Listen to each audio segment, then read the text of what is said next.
বিয়ে শাদির দাওয়াত খাওয়া শেষ, এখন একটু জামাই বউ মিলে যদি ঘুরতে না যাই তাহলে কিভাবে হবে। তাই সকাল সকাল ভোরে ঘুম থেকে উঠেই ঘুরতে চলে আসছে।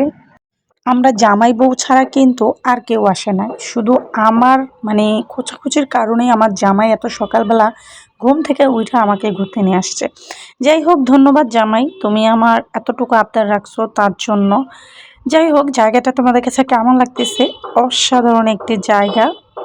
অ্যান্ড এই রাস্তাটা এত বেশি ফিল্মি লাগতেছিল, আমার কাছে এত বেশি ভালো লাগতেছিল। মোবাইলের ক্যামেরায় বা অন্যান্য এডিটিংয়ের কারণে তেমন ভালো বোঝাচ্ছে না আমি জানি, তবে মানে সামনাসামনি দেখতে ভাই এটা অনেক বেশি সুন্দর, অনেক সুন্দর একটি জায়গা। অ্যান্ড এইখানে কোনো মানুষ ছিল না, শুধুমাত্র দুইটা কুকুর ছিল। অ্যান্ড কিছুক্ষণ আমরা এখানে হাঁটাহাঁটি করি, ছবি তুলি, ভিডিও করি। এরপর তোমাদের ভাইয়ার সাথে আমি একটু আবার নিব্বাগিরি করতে গেলাম। তার আবার এরকম নিব্বাগিরি ভালো লাগে না, তারপরও আমি করি, আমার কাছে ভালো লাগে ভাই। মানুষের বয়সে মানুষ বড় হয়, কিন্তু মনের দিক থেকে মানুষ ছোটই থাকে।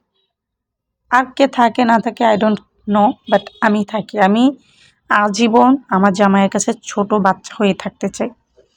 এরপর অনেকক্ষণ পর একটা গাড়ি দেখতে পেলাম, মানে অনেকক্ষণ পরে আমরা কিছু মানুষের দেখা পেয়েছি।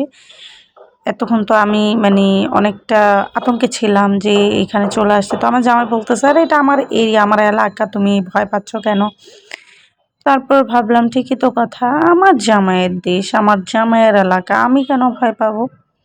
এরপর দেখেন আমার জামাই জগিং করে, বললাম আমাকে একটা দৌড়ানি দাও, সে দৌড়ানি দিতে পারলো না, ওদিকে কুকুর আমার দৌড়ানি দেখে উঠা উঠা দৌড়। তো কিছু সময় কাটানোর পরে আমার জামাই বলল চলো এখন আমরা বাড়ির দিকে চলে যাই।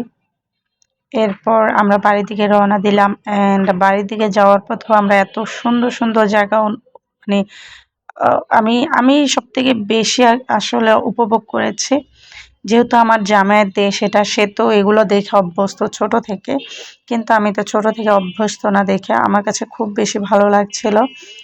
সত্যি বলতে আমার জন্ম গ্রামে, তবে আমার বেড়ে ওঠা ঢাকা শহরে। তারপরেও গ্রামে আমাদের দেশটা যেহেতু নদী ভাঙা দেশ, এত সাজানো গোছানো না, কারণ আহ, 2-1 বছর পর পরই জায়গা বা জমি ভেঙে নদীতে চলে যায়। তো এত গোছানোর মতো আমাদের আসলে ওরকম মন মানসিকতা থাকে না। তাই আমাদের গ্রামটা এত গোছালো না, এত সবুজে বা শ্যামলে এত বেশি সবুজ সবুজ না।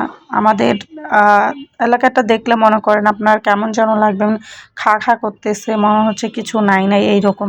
কারণ ওই যে পদ্মা নদী আছে, আমাদের আসলে দেশটা খেয়ে দিচ্ছে পদ্মা নদীতে। 2 বছর পর পর ভেঙে ভেঙে সব নিয়ে গেছে নদের মাঝখানে। ইভেন আমাদের নিজেদেরই এই পর্যন্ত 4-5টা বাড়ি ভাঙা পড়ছে, যেগুলো এখন নদীর মাঝখানে।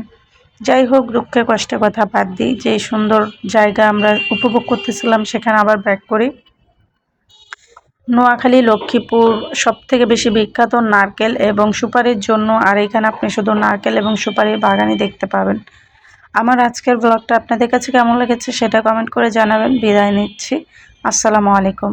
পেজটা অবশ্যই ফলো করে দিবেন। অ্যান্ড আমার ভিডিওটা ভালো লাগলে